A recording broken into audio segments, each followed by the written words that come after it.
Dessa forma, de maneira bem resumida, eu apresentei para vocês os dois padrões epidemiológicos e agora o item é muito importante, é um item curto, acho que tem 2 slides, que vai falar sobre o princípio fundador da epidemiologia, da fitopatologia, conforme a gente estuda nos livros. Esse princípio fundador nem sempre está explícito, mas se a gente lê com atenção o texto, ele está normalmente implícito no que está escrito. Então vamos ver o que é esse princípio fundador. Eu vou partir do ciclo que nós já vimos, o ciclo de doenças policíclicas. Nós já vimos também que a disseminação primária, esta daqui para cá, é pouco frequente, porque se eu tenho uma área distante, a maioria dos esporos que vêm pelo vento, por exemplo, eles vão cair, não importa onde, no pasto, no quintal de uma casa, e poucos chegarão num hospedeiro suscetível que eu estou representando aqui como uma nova área de plantio. Então, ela é pouco frequente, enquanto que a disseminação secundária é muito frequente, porque a planta doente aqui, ela está rodeada de planta suscetível. Então, qualquer disseminação, que não seja muito longa distância, cai numa planta suscetível. Em virtude disso, o princípio fundador da epidemiologia, que vocês encontram nos nossos livros, no livro de Viçosa, em livros internacionais, diz isto daqui, ó. A filosofia da fitopatologia tradicional, ou o princípio fundador, 1 e 2. 1. O papel da disseminação primária, esta daqui, é introduzir o patógeno em áreas indenes, em áreas que não têm o patógeno. Então é para isso que serve a disseminação primária. Ela introduz o patógeno numa área que não tinha o patógeno, só. Não causa epidemia. A disseminação primária não causa epidemia porque são poucos os esporos que têm esse sucesso. Tá? O subsequente desenvolvimento da epidemia é governado pela disseminação secundária. É essa que causa a epidemia. Eu estou falando de doenças policíclicas. Então é pouco inóculo primário e é muito inóculo secundário se as condições forem favoráveis. Se elas não forem favoráveis, não tem epidemia naquele ano.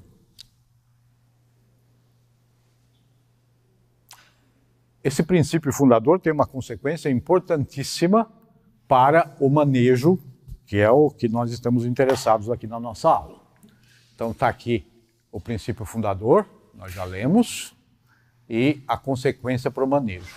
A consequência do princípio fundador para o manejo é esta: medidas de manejo implementadas somente na propriedade considerada são suficientes para controlar a doença. Por que isso? Porque a epidemia se constrói com a infecção secundária, e a infecção secundária se dá na propriedade considerada. Ela não se dá em outro lugar, ela se dá ali. Isso significa que se eu tenho uma fonte de inóculo aqui e a minha propriedade aqui, o controle, segundo o princípio fundador, é na propriedade. Em outras palavras, se um controle for usar um fungicida, eu vou pulverizar a minha propriedade. Vocês nunca viram ninguém pulverizar a propriedade do vizinho. Tá certo? Eu pulverizo a minha, pronto, resolvi o problema. Manejo na propriedade baseado no princípio fundador, e vocês vão ver que para a maioria das doenças esse princípio funciona, e funcionou e continua funcionando muito bem. Eu vou dar exemplo disso já já.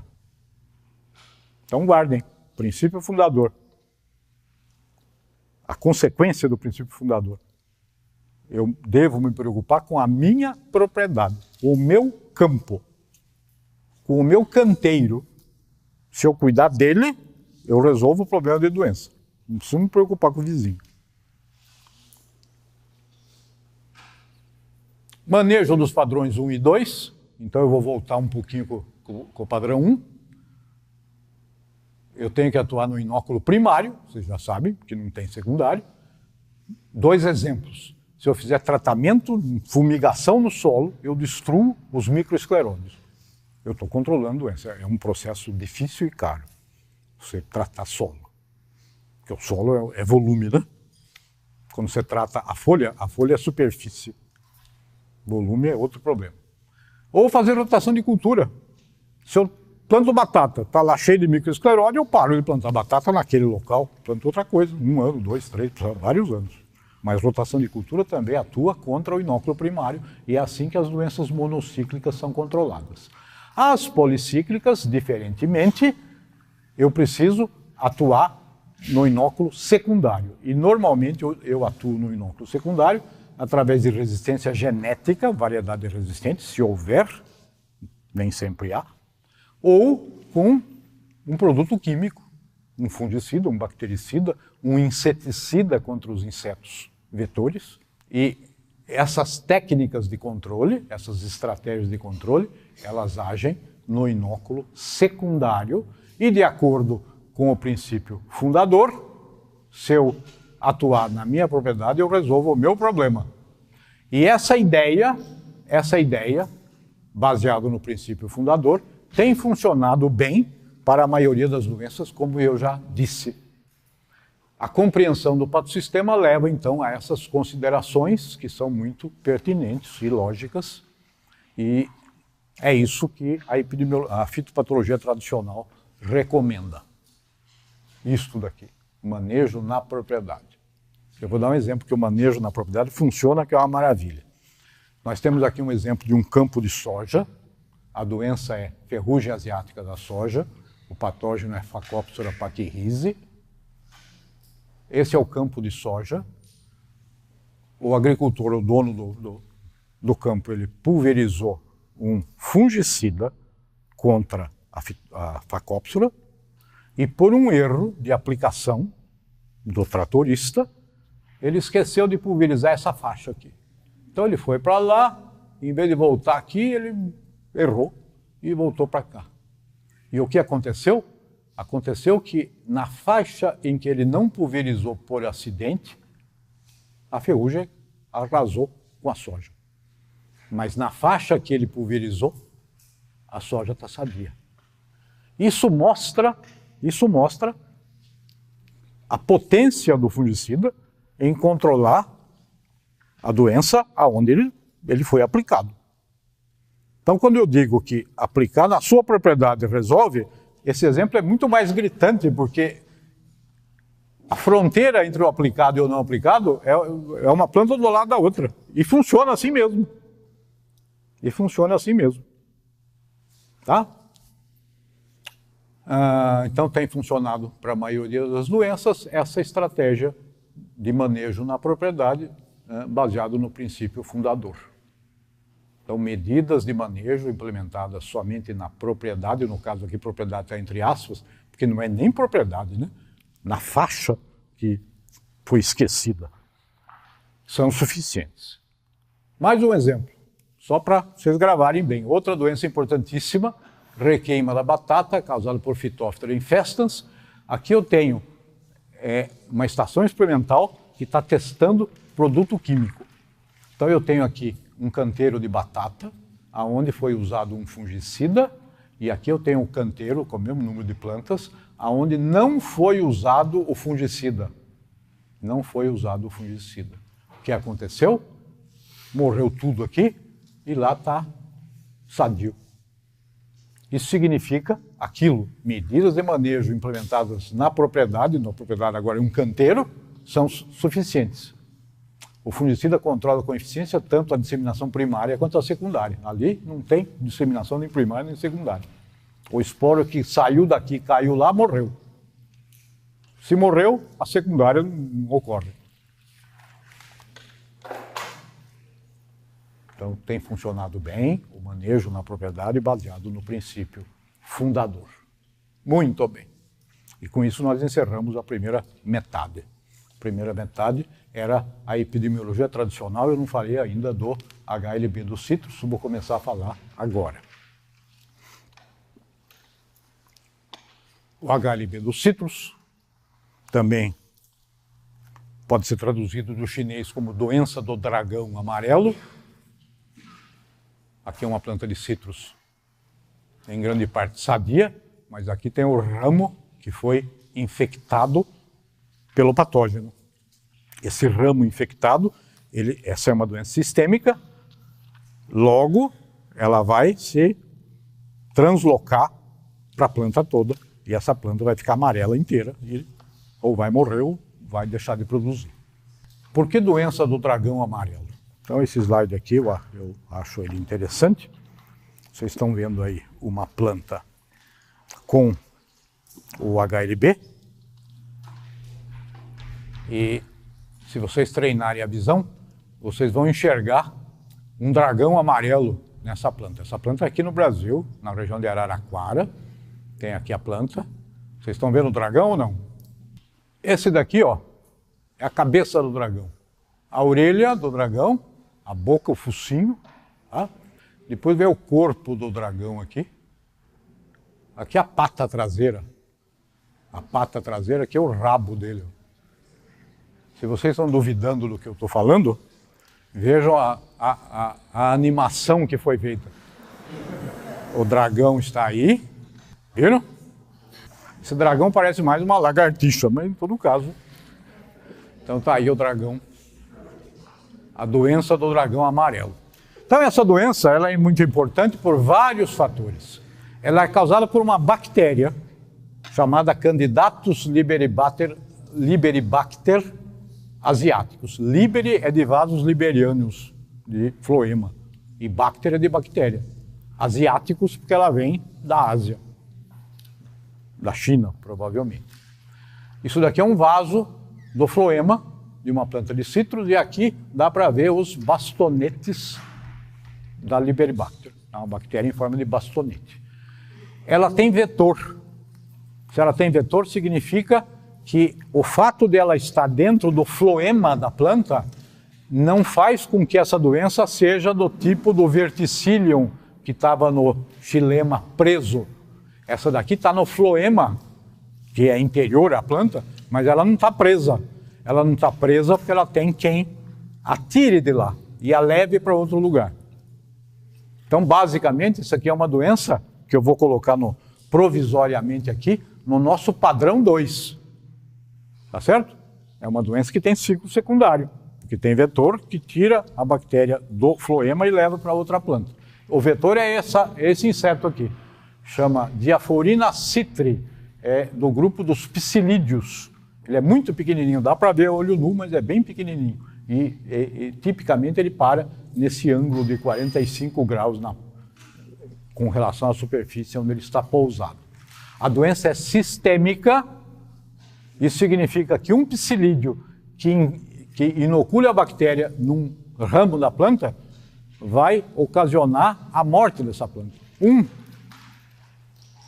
Compare uma doença sistêmica com uma ferrugem da soja, por exemplo, que um esporo causa uma lesão na folha, só. A lesão não sai daquele espaço. Aqui não. Aqui um psilídeo infecta a planta, potencialmente pode tomar toda a planta pela sistemicidade da doença. Uma foto ampliada dos bastonetes no floema. Isso daqui é microscopia eletrônica, aqui é de varredura, aqui é de transmissão, onde vocês veem a parede celular da bactéria. E algumas imagens do vetor, a diaforina, está aqui a diaforina, está aqui a diaforina, se alimentando em brotação nova, que é onde ela gosta de se alimentar, está aqui. As ninfas, os estádios ninfais da diaforina, ovos, ninfas ampliadas. Muito bem. Que importância tem essa doença? Ela é muito importante porque ela foi detectada, identificada na região de Araraquara em 2004. Depois, em 2008, eles começaram a fazer levantamentos. Em 2008, nós tínhamos 1 milhão de plantas sintomáticas no estado de São Paulo. Em 2009, isso passou para 1.700.000. Em 2010, para 3.700.000. Em 2011, para 7.600 160 plantas com sintoma. Em 2012 pulou para 14 milhões de plantas. Aí eles pararam de fazer levantamento, porque a coisa estava indo para o buraco, né? Em 2017 eles fizeram o último levantamento, onde eles encontraram 16% de plantas infectadas, o que corresponde a 33,5 milhões de plantas sintomáticas. 33 milhões de plantas sintomáticas. Essa porcentagem é que a gente estima que a população de plantas em São Paulo é 200 milhões. 200 milhões. Então, 16% equivale a 33 milhões de plantas sintomáticas. Isso significa planta sintomática agora, fora o que já morreu nos anos anteriores. Sintomáticas agora. Essa situação pode parecer periclitante, mas para vocês terem uma ideia, tem gente muito pior que nós. Na Flórida, por exemplo, que foi o nosso maior concorrente para suco de laranja, a doença apareceu 1 ano depois de nós. Foi identificada 1 ano depois do que ela foi identificada aqui. 2005 lá, 2004 aqui. Antes do HLB, eles produziam, em média, 250 milhões de caixas de laranja. A produção prevista para 2017 e 2018, segundo o Departamento de Agricultura dos Estados Unidos, publicado no mês passado, é de 54 milhões de caixas. De 250 para 54. Uma redução de 78% na produção em 12 anos. E tendência de cair. Em outras palavras, a cultura dos citros, que dá a placa dos carros da Flórida, isso aqui é uma laranja, toda a placa de carro tem uma laranja, que é o símbolo do estado, essa cultura está desaparecendo, porque eles têm, mais ou menos, em 2017, 80% das plantas infectadas. Nós temos 16, eles têm 80. A nossa produção prevista para 17 e 18 é 374 milhões de caixas. E a produção é estável, apesar do crescimento da doença. Por que está estável? Que segredo é esse? O segredo é que a doença ela não perdoa, ela tira do mercado os pequenos produtores. E no lugar dos pequenos produtores, os grandes produtores plantam no lugar. E os grandes produtores têm uma chance de controlar a doença muito maior que o pequeno, como nós vamos ver daqui a pouco. Então, a produção está mais ou menos estável, apesar da saída de milhares de pequenos produtores do mercado, estão plantando outra coisa, arrendando para cana, a maior parte, mas as grandes indústrias e os grandes produtores estão ocupando o lugar. Nós voltaremos a isso breve. Então, o HLB é a mais séria doença dos citros, nós estamos colocando ele aqui no padrão 2 provisoriamente, e o produtor, principalmente o pequeno produtor, ele fica realmente indignado com a situação e perguntam para nós quando que nós, pesquisadores, vamos apresentar a solução para essa tragédia do Huang Longbing. E desde 2013, veja, a catástrofe é maior ainda, hein? Desde 2013 a gente responde assim, a solução nós já encontramos, mas vocês não conseguem implementá-la. Vocês, principalmente, são os pequenos produtores. Por que o Brasil consegue controlar a doença e os Estados Unidos não? Nós não conseguimos controlar a doença, né? A doença está crescendo. Como? Controla de forma mais eficiente. Mais por fim, se eu não tocar nesse assunto, você pergunte de novo. Tá?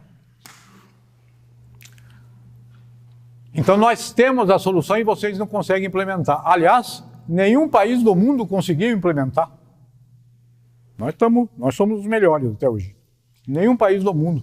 E a pergunta é, que raio de solução é essa que ninguém consegue implementar? Que solução é essa?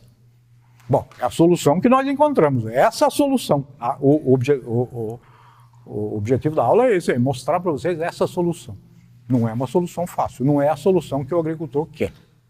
mas é a solução que existe e que ajuda o grande produtor. Não é porque nós queremos trabalhar para o grande produtor, porque é o grande produtor, vocês vão ver por que a coisa funciona razoavelmente bem.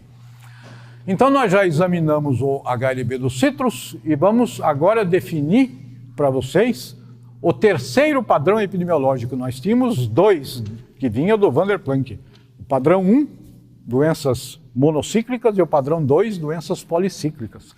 Eu vou definir um terceiro para essa doença, que nós colocamos provisoriamente no grupo 2, no padrão 2.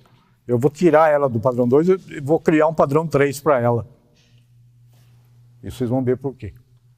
E para fazer isso, eu vou ter que fazer uma coisa extremamente drástica. Eu vou negar o princípio fundador da fitopatologia. Eu vou falar que esse princípio fundador, ele funciona para a maioria das doenças, mas não para este tipo de doença. É isso que nós vamos ver. Recordação. Então, esse slide vocês já conhecem. É só uma recordação do princípio fundador. O papel da disseminação primária é introduzir o patógeno em áreas indenes e o subsequente desenvolvimento da epidemia é governado pela disseminação secundária.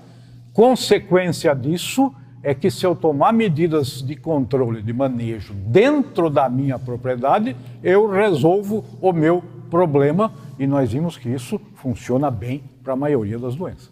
Mas não vai funcionar para essa doença e é isso que nós vamos discutir. Negar o princípio fundador é negar a filosofia da fitopatologia tradicional para algumas doenças. Então, veja, eu não estou negando o princípio da fitopatologia. Eu estou negando para esta doença e para as doenças afins que nós trataremos no final da aula. Eu vou tirar o HLB do padrão 2, que ele estava provisoriamente, e vou definir o padrão 3. E o padrão 3 eu vou chamar de doença policíclica, que é uma doença policíclica, com disseminação primária contínua, e o esquema que vocês já conhecem, ele foi modificado com essas setas maiores, aqui 3 setas em vez de uma só, dizendo que a infecção primária ela ocorre continuamente. Aliado a essa disseminação primária contínua, nós temos as características que tornam o grupo 3, o padrão 3, explosivos. As características são, primeiro, a disseminação primária contínua, a presença de um vetor, é o segundo, e a infecção sistêmica é o terceiro. Se você juntar doenças que têm disseminação primária contínua, que têm vetor e que têm infecção sistêmica, nós estamos diante de uma situação explosiva, porque é impossível, com essas características, controlar a disseminação primária. Quem pode me explicar por que é impossível controlar a disseminação primária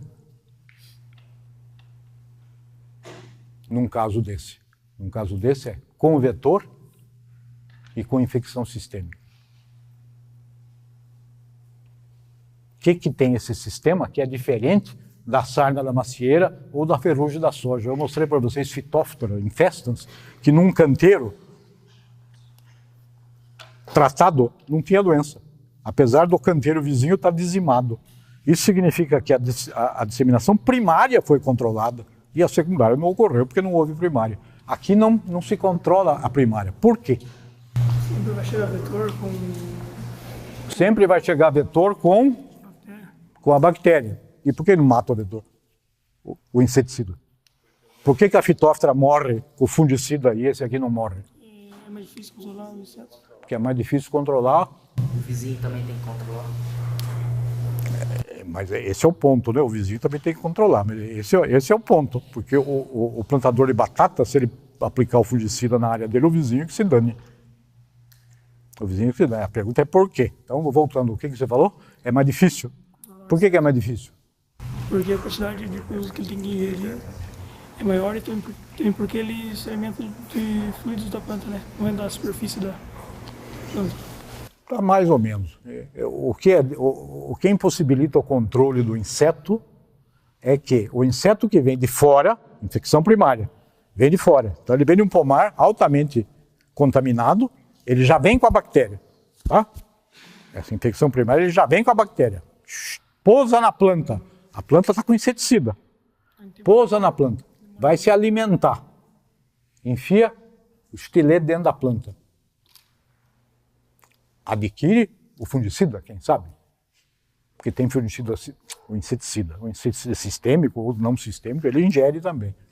Só que é instantâneo. Ele ingeriu, morreu? Não. Não tem nenhum inseticida que mate instantaneamente. Ele demora para matar. Quantas horas, Jorge? Mais ou menos. Não para esse caso, assim, mas